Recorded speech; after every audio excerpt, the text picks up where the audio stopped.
Halo, selamat pagi.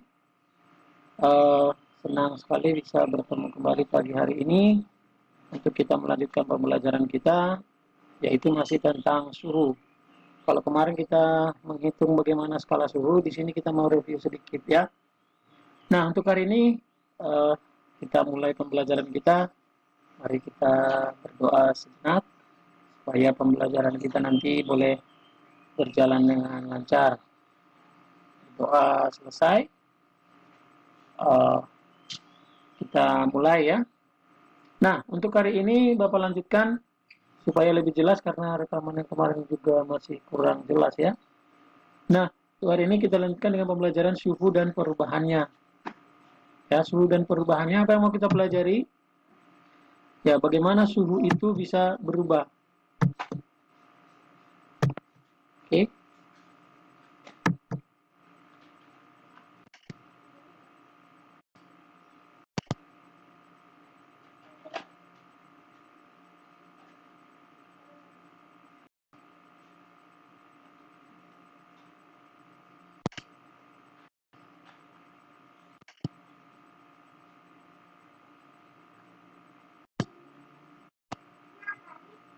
Oke.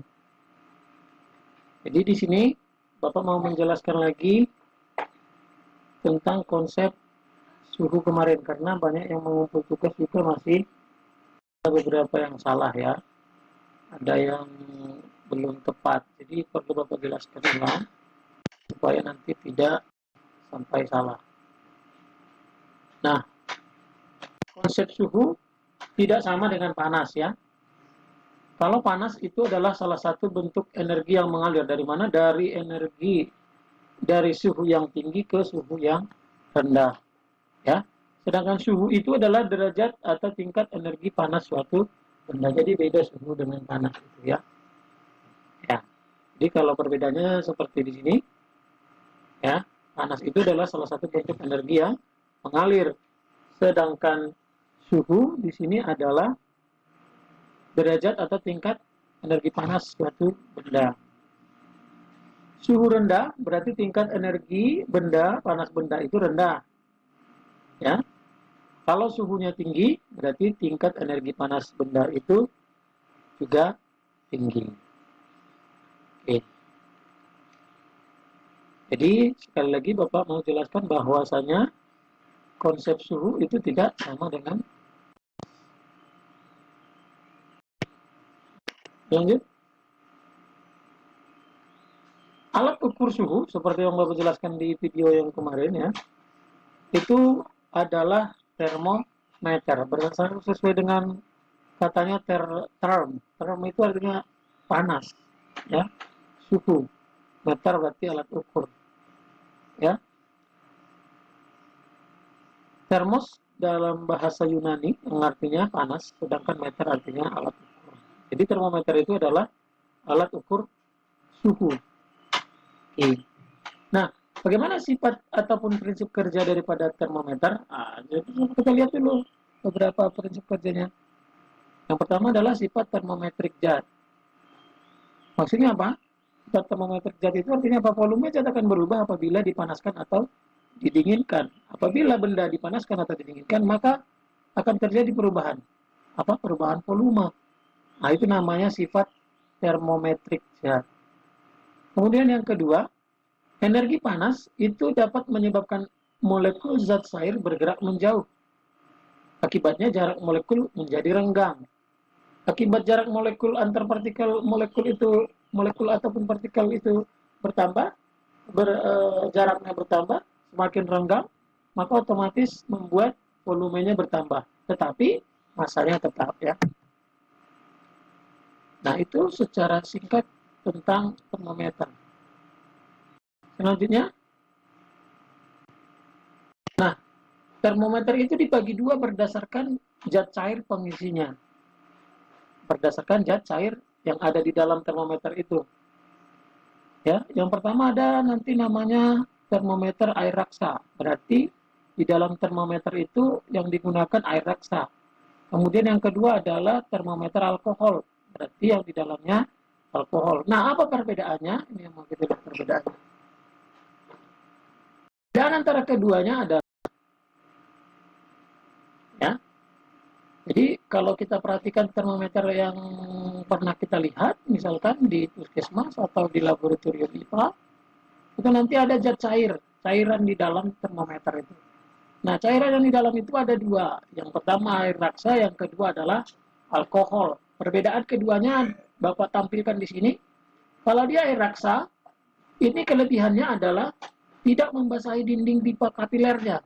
Jadi pipa kapiler yang ada di dalam termometer itu adalah pipa yang kecil, ya, itu tidak membasahi, ya, sehingga apa? Mudah dilihat. Karena apa? Karena jadinya mengkilat dia, warnanya mengkilat. Kemudian apa kelebihan raksa ini sebagai pengisi cairan pengisi termometer? Dia cepat mengambil panas dari suatu benda yang sedang diukur, cepat diambil. Jadi kalau langsung digunakan, langsung ketahuan berapa suhunya gitu. Jadi tidak terlalu lama. Kemudian jangkauan suhunya cukup lebar. Cukup lebar maksudnya itu jauh, rentangnya itu jauh. Bisa mengukur mulai dari minus 40 derajat Celcius sampai kepada titiknya 36 derajat Celcius. Jadi cukup jauh. Sedangkan yang keempat, apa kelebihan raksa ini adalah volume air raksa berubah secara teratur. Volumenya itu teratur berubahnya. Ya, jadi tidak ke zigzag, tapi ada teratur, linear. Gitu. Sedangkan alkohol ada kelebihan, ada kekurangannya. Ada kelebihannya apa? Keuntungan memakai alkohol harganya murah. Kalau raksa tadi agak mahal, gitu ya. Kalau yang kedua, alkohol itu keuntungannya adalah lebih teliti. Lebih teliti untuk apa? Untuk kenaikan suhu yang kecil, ya, untuk volume yang kecil. Kemudian yang ketiga, dia dapat mengukur suhu yang sangat rendah. Jadi kalau raksa tadi cuma sampai batas negatif 40, maka kalau dia alkohol dia sampai kepada negatif 130 derajat. Bisa diukurnya kalau dia memakai termometer yang cairnya misalnya alkohol. Tetapi ada kerugiannya. Kerugiannya apa? Ya itu tadi, membasahi dinding kaca. Jadi berkeringat. Kadang susah jadi melihatnya. Ini berapa nih suhunya? Karena dia berkeringat. Ya, jadi membasahi dinding kacanya. Kemudian yang kedua, titik didihnya rendah. Ya, titik didihnya rendah, 78 derajat Celcius. Kemudian alkohol tidak berwarna sehingga tidak apa? Susah melihatnya gitu. Karena dia warnanya bening. Nah, itu perbedaan antara air raksa dan alkohol. Selanjutnya, mungkin muncul pertanyaan dalam pikiran kita. Ya, pertanyaannya apa? Kenapa sih tidak air saja gitu yang dibuat di dalam termometer itu supaya nggak repot, nggak mahal, nggak apa gitu. Nah, kenapa tidak air yang digunakan? Karena air memiliki sifat anomali. Anomali artinya apa? Tidak normal. Ada anomalinya. Pada saat tertentu air itu tidak normal gitu. Jadi karena air memiliki sifat anomali, maka sebagian besar zat akan memuai jika dipanaskan. Akan tetapi air pada suhu 0 sampai 4 derajat justru mengalami penyusutan. Tahu penyusutan tadi ya? Mengurangi ataupun mengalami pengurangan ukuran, baik itu volumenya gitu. Nah itu air itu justru dia menyusut ketika 0 sampai 4 derajat. Setelah di atas 4 derajat dia baru nanti mengalami pemuaian. Itu pemuaian. Nah itu makanya. Nah ini sifat anomali air tadi. Jadi sebelum dia 4 derajat, ya sebelum dia 4 derajat di sini, maka dia cenderung menyusut. Tetapi setelah 4 derajat, dari 4 derajat dia akan mengalami pemuaian.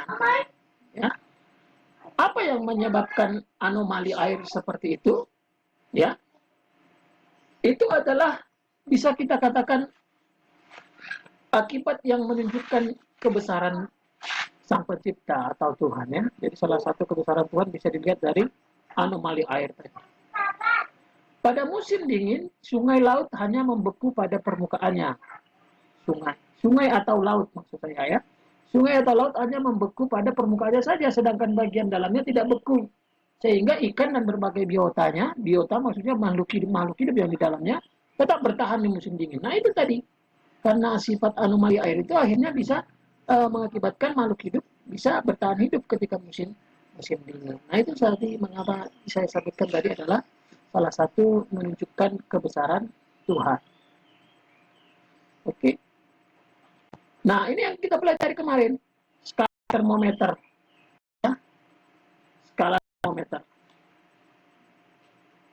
Skala termometer itu ada 4 seperti yang Bapak sebutkan kemarin, tapi mungkin karena videonya agak buram kemarin, maka Bapak ulang sedikit saja supaya apa? Karena kita juga tidak mengejar target kurikulum selesai.